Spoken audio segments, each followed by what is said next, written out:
Today, I'll be touching a little bit on my trading style and kind of the steps I take to make a trade. Dr. Wish mentioned he was IT disadvantage. I'm graphically disadvantaged. So sorry about the slides, but I think the content is really good. Here's a bit about what we'll cover today. First, I'll share kind of five key lessons from the interviews that I've done. I'll touch a little bit on building a system. Nicholas Darvis, his books are my absolute favorite. I just want to reemphasize kind of a page from that. Then we'll talk about finding and executing trades on winning stocks, a little bit about routines, what is a trading setup, and finally, I'll give you a quick checklist of kind of technical characteristics I look for on breakouts. So I'm excited about this. Thanks again for having me, and let's go ahead and dive in. So first, Dr. Wish mentioned a little bit about this already, but as I mentioned, I was right where you were back in 2019. I took the honors version of this same exact class. I then went on to TA until I left UMD and graduated. I was a mechanical engineering major. I later worked for the Naval Research Lab and pursued a master's before transitioning more to trading and trading education. Back in 2019, using the stuff I learned, I really want to share it because this class is extremely unique, and this is one of a kind. Nobody else in the nation gets to learn from Dr. Wish and gets to learn these key trading principles. And I wanted to kind of spread the knowledge a little bit, and so I made that YouTube channel, which I continue to post to today. I've done over 100 interviews with hedge fund managers, U.S. investing champions like Mark Minervini, market legends like Stan Weinstein. It's amazing to get to talk to him, portfolio managers, and other top traders. And what's so fascinating about these interviews, and we'll touch on this in just a few slides, is how similar the key principles they use are. Their trading styles are going to be different, but everybody comes back to risk management, specific entries, all that key stuff, which we'll cover and you'll learn in this class. What I currently do is I currently trade and teach for a living at Traderline, and also just started a charting platform called DeepView. So let's dive into the five key lessons. First, you got to stick with it and put in the work, study history. I just did a class with John Boyk, who he was the author that was featured in some of the books that Dr. Wish mentioned. He basically went back in history and studied the greatest performing traders. And for the vast majority of them, it took them 6 years of study and work to actually master this and start to really perform. So it takes time. You're not going to tomorrow be an amazing trader. It takes years of work where you learn the processes, but Dr. Wish's class can give you an immense step up and save you years of trying to figure out, the key principles that the best traders use. Many of them, as I mentioned, took 6 years. I think you guys can go a lot faster than that. Number two, they focus on the best stocks and best setups for them. Every trader has their own specific setup and type of stock that they like to trade, but they focus only on that top 1% for them. Some people might like to buy pullbacks, others breakouts, others like to focus on the fundamental story. It doesn't matter what system you use and adopt, but you want to master that system and become extremely specialized. Number three, establish trading rules for your process, buy rules, sell rules, ... Dr. Wish is going to walk through all of this, and before you guys actually enter the trading simulation, you'll have to write your own trading rules, which I think is fantastic. Number four, this is one of the most important ones. Every single portfolio manager, hedge fund manager, U.S. investing champion manages risk extremely tightly. They don't let any trades, slip down 10%, 20%, 30%. They cut most of their losses 3 to 5%, 7% max. Number five, conduct post-analysis, identify your weaknesses. I've got this graphic here. It's all about trying something, seeing the effect of something, and using that as feedback to then adopt and change your system. So your rules that you first develop in this class, if you choose to take trading seriously, are not going to be the end rules that you end up with. But there'll be a fantastic starting point that gets you 90% of the way there. But you'll adopt your own systems, your own setups that you like to use, your own routines, all of that. And you just want to make sure that you're creating this feedback loop where you're looking at your losses, you're looking at your best winners, and using that as information to then, adopt and tweak your different rules. All right, so getting into building a system, this is an excerpt from Jarvis's book, which I highly encourage you guys to really study, and it's such a great read because you can read it in an afternoon, and he tells a story. He goes through all these struggles and all these challenges that you'll experience personally, and talks through how he evolved from them and eventually developed his own style. But I just want to touch on these are kind of the key building blocks that he emphasizes to build a trading system. Having made these decisions, I then sat back and redefined my objectives in the stock market. Right stocks, right timing, small losses, and big profits. I examined my weapons, price and volume, reading charts. Box theory, that's his setup. Automatic buy order, that's how he executes his setup. Stop loss order, that's how he manages risk.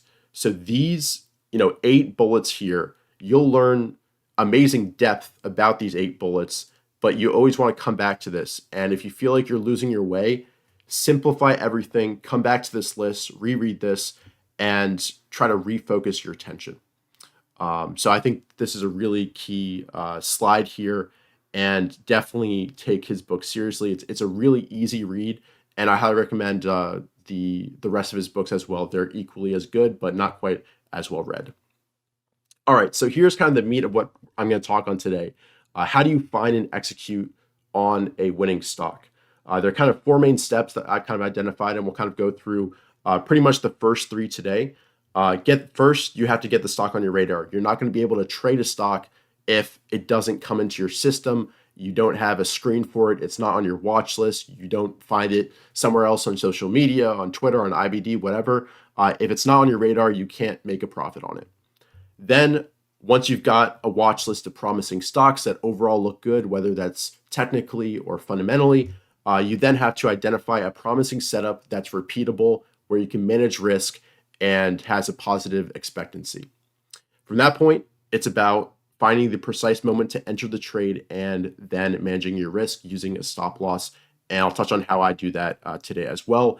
And number 4 is managing the trade. Once you're in the trade, how do you decide to stick with it? When do you decide to take profits? How do you determine whether the trend has ended? These are all important questions that you'll address in your trading rules.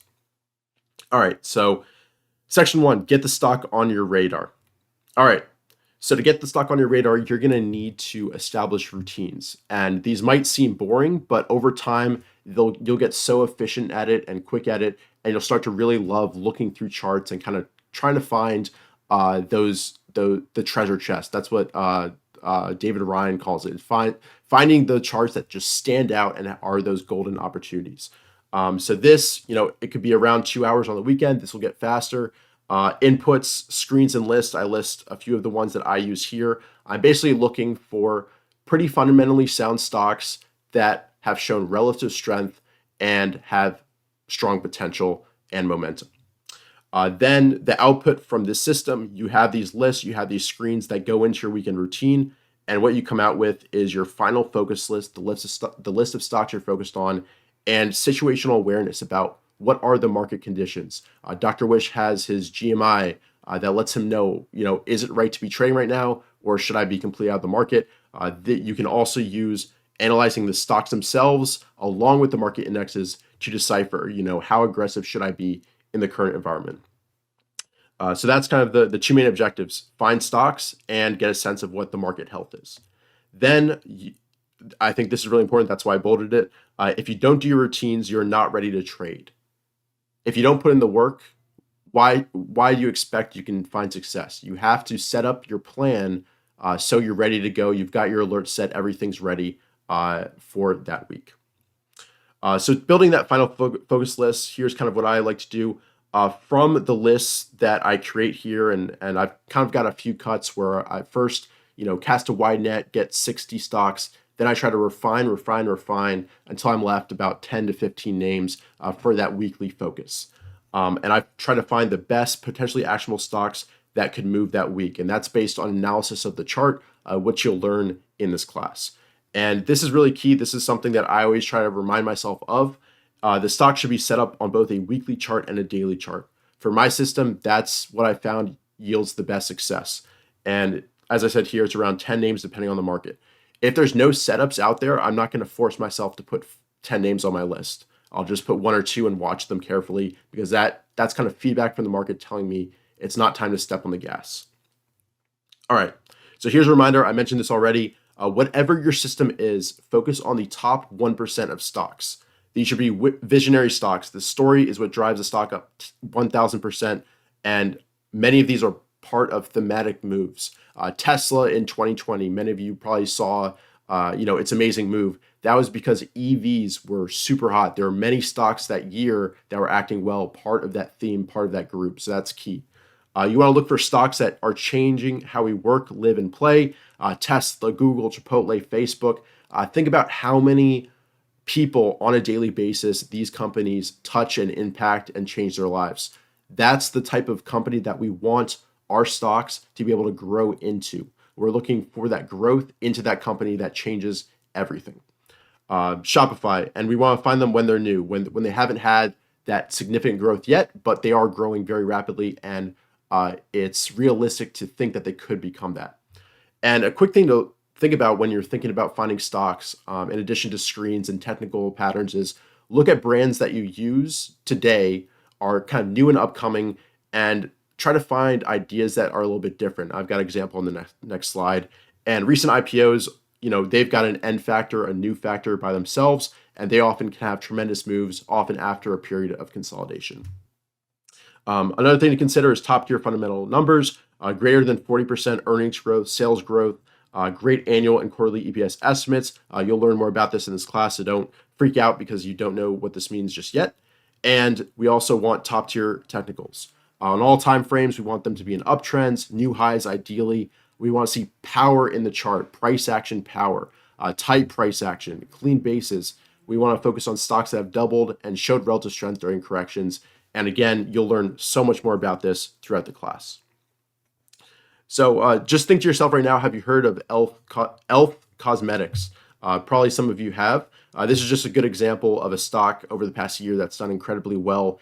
And it had a green line breakout, which is Dr. Wish's setup, way back in August of 2022. Yeah. So this stock had a green line breakout, Dr. Wish's setup back in 2022, and has since gone on and doubled and tripled.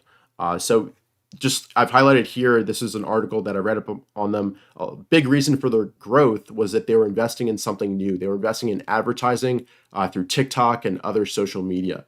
And that completely changed their earnings and thus the stock's price.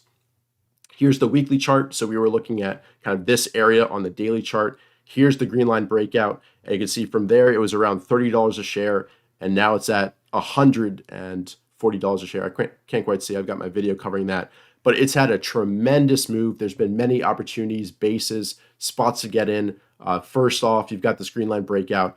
But this is an example of a stock, a company that you probably know and use. They've got something different. They've got that advertising through social media. They sell high quality, cheaper products. That's kind of their edge. And just knowing that story and, looking at its earnings, looking at its stock chart, you can combine all those factors into a really amazing trade that can turn $100 into $400. And that's the name of the game. You only have to catch one of these per year to really have a fantastic performance. All right.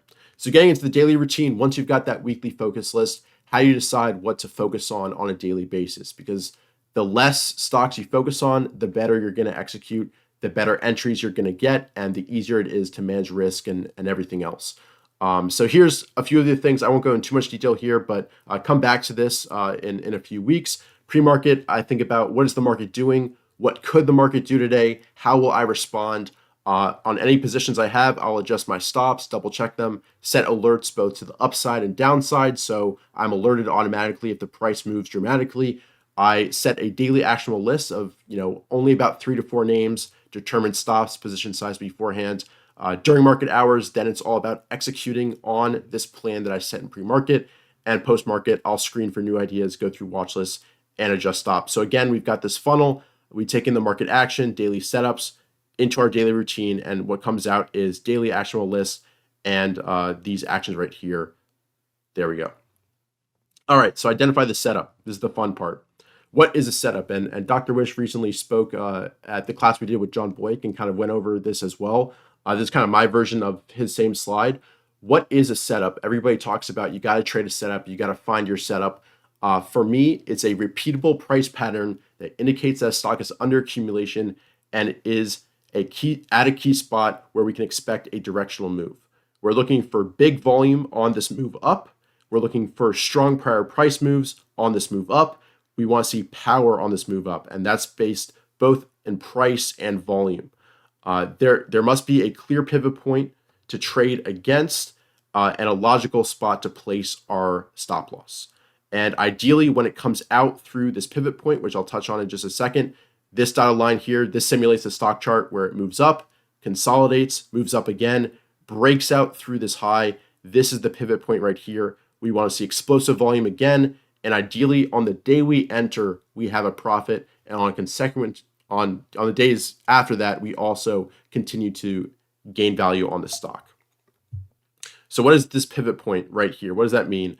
A pivot point is a specific area in a chart pattern where we can expect the stock to become directional.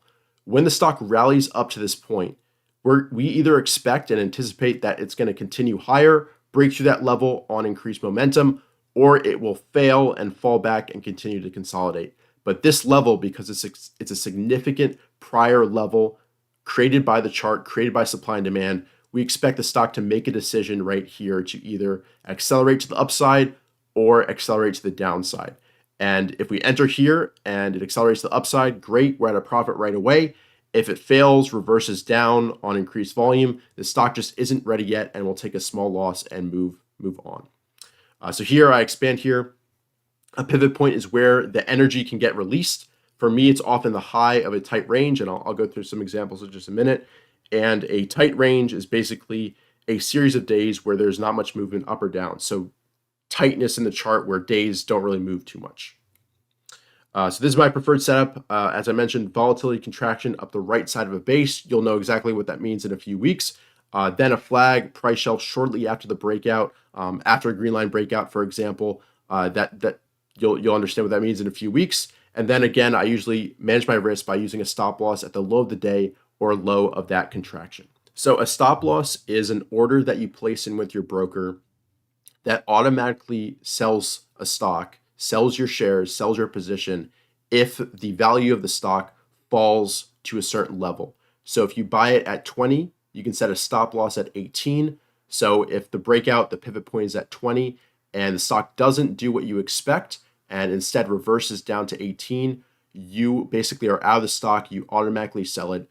So it protects you from a bigger decline if the stock then falls to 10, 5, 2, which can happen in bear markets. All right, so here's an example in real life. This is CEIX.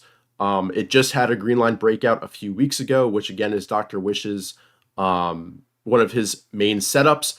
We've got amazing annual estimates of plus 65% for this year. The industry group is very strong. It's ranked 7 and 6, and that's looking at 120 industry groups. It's in the top 10.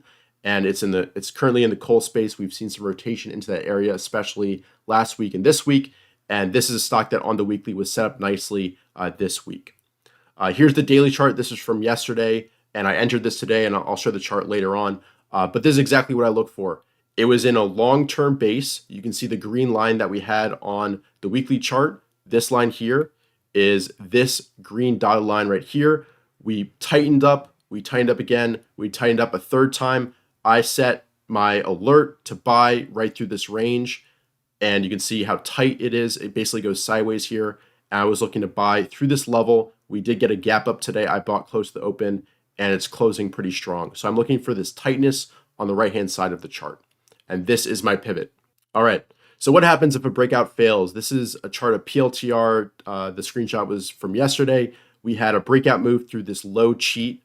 This is the pivot, this dotted line here. We broke out through that as well as the 50-day moving average. But then the next day, I think there was a downgrade or something, some news event, and we immediately reversed down, undercut the pivot. This is where you would be stopped out. If you bought on this day, likely your stop was either the low of the day and you protected yourself from this decline. I think it's even fall through to the downside today. If a breakout fails, it just means that the stock wasn't ready at that point. Definitely analyze every loss because maybe your entry wasn't great. But sometimes it's just that the stock wasn't ready or the market wasn't ready. So keep an eye on these, even if you do get stopped out, because maybe it firms up, tightens up, and sets up another setup, another pivot. So just take your loss and move on, and keep an eye on that stock. All right. So key concept, risk management, and let me just check on time here. Okay, I need to speed up a little bit. Here's a few. Okay. Oh, it's not until 4. Okay, it doesn't end at 4. Okay, cool. So yeah, here's key concept of risk management. Making big money does not matter if you can't keep it. In 2020, we had a dramatic correction. I was able to escape that because of concepts I learned in this class and avoid that destruction. Get back in April and have a really nice year. I basically doubled my IRA, and I don't say that to boast. I say that as a proof point that the concepts you learn in this class can dramatically impact your finances over your lifetime. So risk management, extremely important, both on a per stock basis as well as a market basis, getting out during corrections as well as bear markets. That's what's going to make sure that you keep the money that you make during bull markets. So rule number 1, never average down. That means buying more as the stock continues to fall. Losers average losers. I think that's Paul Tudor Jones who coined that. Number 2, trade with the trend of the market, the group, and the stock. Align all those forces behind you so you have the wind at your back. You're swimming with the current. I've got a slide on that later on. Always set a stop loss order right after you buy. Aim for 3 to 6% losses. This depends on your style and your position size as well. Manage your position size to keep your risk at less than 1% of your total portfolio value. Scale into positions as it proves itself by going up. Number 6, don't chase a breakout or a stock that's extended. If you miss the proper buy point, don't just buy in because you want to be in. You have to buy at a spot where you can manage risk tightly. Many stocks that you think you've missed will set up another tight entry where you can manage risk. So just wait, keep an eye on it. It's already proved itself by being a powerful breakout. Wait for your spot and then enter. Here, try to find alternate entries before the true breakout. Downward trendline breaks, green dots that you'll learn in Dr. Wish's class, and let's see what I say here, and other pivots. Number 8, no audibles or buying just because someone else bought it on Twitter. There's going to be a lot of people boasting that they made so much money on Twitter. They bought this stock, it went up this percentage. Focus on yourself. Them making money has no impact on your account. Focus on what you can control, your routines, your system, your lists, and just try to iterate on that and get a little bit better with each trade. Number 9, follow your plan. Do your homework on the weekend. That's so important to do your routines. That's basically what prepares you. And here I just have a quick note. My average stop out on a position is between 3 to 4%. That's kind of what I shoot for. And I'll get into that and how I place stop losses in just a bit. All right. Key concept. One trade does not matter. No one trade will make or break your performance. The key is to apply sound rules for stock selection, entry, and position management. Over time, this forms your edge as you target high probability setups, let winners trend higher, and cut losers ruthlessly. Use stop losses to keep your losses small, and when you get a winner, let it work for you as it trends and obeys your sell rules. You should shoot for a 3-to-1 to 2-to-1 average gain to loss ratio. That means on average, you should make twice as much on your winners as you lose on your losers. And this way, even if you average a 4% stop loss and get an average gains of 12%, that's a 3-to-1 ratio of 12% to 3%. And this way you can lose on 75% of trades and still break even. So if you're a baseball guy, you can bat 250 and still, make a tremendous fortune. That's what we're shooting for here. And Dr. Wish will show you how to calculate these statistics, which are very, very important to consider. All right, swim with the current. I mentioned this already, but this is so important that I want to reemphasize it. My best trades are when 3 key factors align. The market is in an uptrend. The group is in, just starting an uptrend. The stock is in or starting an uptrend. When the market, group, and stock are all moving together in one direction, that's when you get the most powerful moves with the cleanest pivots and the best trends. When they're kind of fighting each other, the market isn't right, or the group isn't right, or the stock isn't right, it's hard to make progress. All these different forces are fighting each other. So the best thing to do, because you've got thousands of stocks in the market to consider, focus on the ones that are aligned in this trend. And for me, Dr. Wish has his GMI. I kind of look at the QQQ and just look very simply, is it above a rising 21 EMA or not? If it's not, the market isn't quite right there for me. It could be shaping up, but that's a really simple indicator that you can use to assess the market. So basically, very simply, align your actions with the market, the group, and the stock. And breakouts don't work well, or they don't work at all in choppy or corrective markets. That's really important. And Dr. Wish's key mantra is in an uptrending market. So you got to remember that one. In 2022, we had a pretty disastrous bear market. So many breakouts tried, they would look good for a day, and then the next week they would drop 10, 20, 25%. So don't force trades when the market isn't right. All right, so here's a quick breakout checklist, things that I look for. This is a chart of Zoom back in 2020, very early on, just the first few days. Another example of a product, a company that you use their service, their product every single day, and they've changed how we work, live, and play, right? And this was growing its earnings and sales a tremendous amount. Entire schools, governments, had to buy subscriptions. That's what was driving this growth, and that's going to contribute to the stock price. And this went up 500% in 8 months or something like that. So this is way back when it was just starting its trend, starting its stage 2 uptrend, which you'll learn about from Stan Weinstein. On the breakout, I look for tight price action before and after it. I look for higher lows to be formed, basically meaning that this low right here, right before the breakout, is higher than this low, which is higher than this low. So we've got a higher low here and a higher low here. Then I want a clear pivot point, a clear horizontal level right here, and explosive volume. And you'll learn basically all about this and how to analyze it later on in the class. Then on the pullback, where here we've got some tight consolidation, it's pulling back after the breakout, tightening up. We want to see a drift back in or tight sideways move into the moving averages. Low volume overall on the pullback. This is lower than the average line, this black line. Each of these bars represents the day's trading volume. And when there's tight price action or a slow drift back in on low volume, that tells you that there's not really any sellers. And the supply and demand characteristics are favorable, and likely you will resume the uptrend that started right here after the short-term pause and consolidation. And on this resumed upward move, you want to see ideally a pickup in volume. All right, so here's the last part of here. I don't go too in depth in here. I don't want to throw too much at you today, but these are just some steps that you can come back to and review as you guys are getting ready to trade. When I'm entering the trade, I keep an eye on the general market conditions and if stocks are actually working. If not, I'll take a smaller position or won't press as hard. I basically plan my trades and have a daily focus list of 3 to 4 names.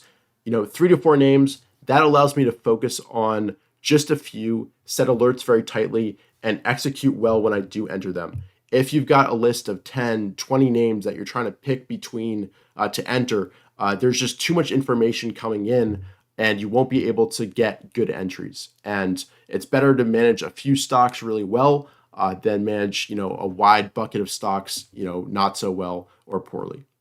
And before I enter, I've got my position sizing planned out. I've got my stop loss level, whether it's the low of the previous week, the low of the previous day, or the low of that day. I've got that set, and I've kind of calculated to see if that percentage loss is acceptable for my system. I like to use alerts at and just below the key pivot points where I want to buy. That way I'm alerted before the stock moves through that area. I watch for high volume run rate, which is volume buzz in TC2000. DeepView has its own indicators for that. As the stock approaches the pivot, we want to see huge volume run rate on these breakouts. That tells us, again, that the supply and demand characteristics are favorable and likely institutions are behind a move, and the breakout likely will succeed. Then you want to enter confidently, watch for continuation the next few days, and finally, always do this, manage risk using your stop losses and rules.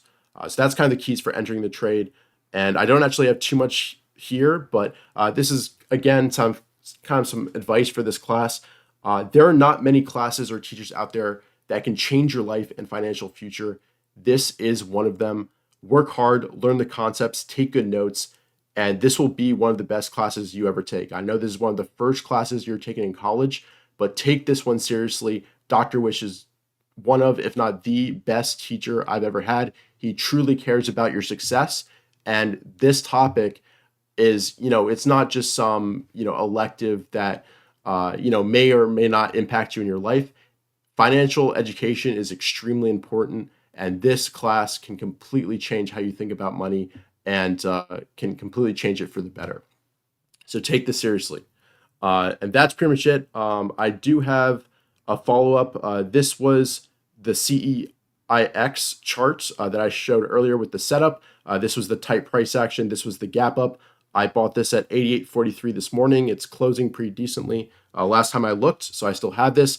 And I set my stop loss under this tight range right here. And this was around a 4% stop loss. If it does return and stop me out, that's fine. I'll move on and take my small loss. And then I've also got another trade I took today. Again, we've got nice power. Look at this strong, big move here on a nice pickup in volume. Then we get a consolidation. The range tightens and tightens and tightens. And I bought this through this pivot. This was my pivot right here. These highs, this dotted line, I brought at 26.47. The volume run rate was plus 200%. There's a lot of rotation. This is a biotech. This previous stock is a coal stock. Both these groups are acting well at the moment. And so far, I think this is closing well as well. And I placed my stop on this one. When I entered right when the bar was right here. I placed my stop loss just under this low here. Again, about a 3.5% risk. So those are two real life examples, real life trades I put on today, and we'll see how they play out. Again, if this reverses tomorrow, I'll be stopped out, take my loss, and wait for the next opportunity. But based on my past trading, my research, looking back at strong setups, this is a high probability trade, especially when the group is working, and we'll see what happens. And if it doesn't work, I've managed my risk tightly. So that's pretty much it for my presentation. Sorry if that was a little short, but I'm happy to answer any questions whatsoever. And again, there's tons of free resources that Dr. Wish mentioned on the Traderline YouTube channel, my YouTube channel. I highly recommend watching his presentations from both conferences that he was a part of. They provide a really good kind of crash course of this class. And if you watch that once, then when you actually learn the concepts in depth in class, it'll just click that much faster. So I recommend watching those, as well as I've done interviews with Mark Minervini. That one's fantastic. I have a couple of those. Stan Weinstein is great. Oliver Kell is fantastic. All that's completely free on YouTube. I think that's a good place to leave it.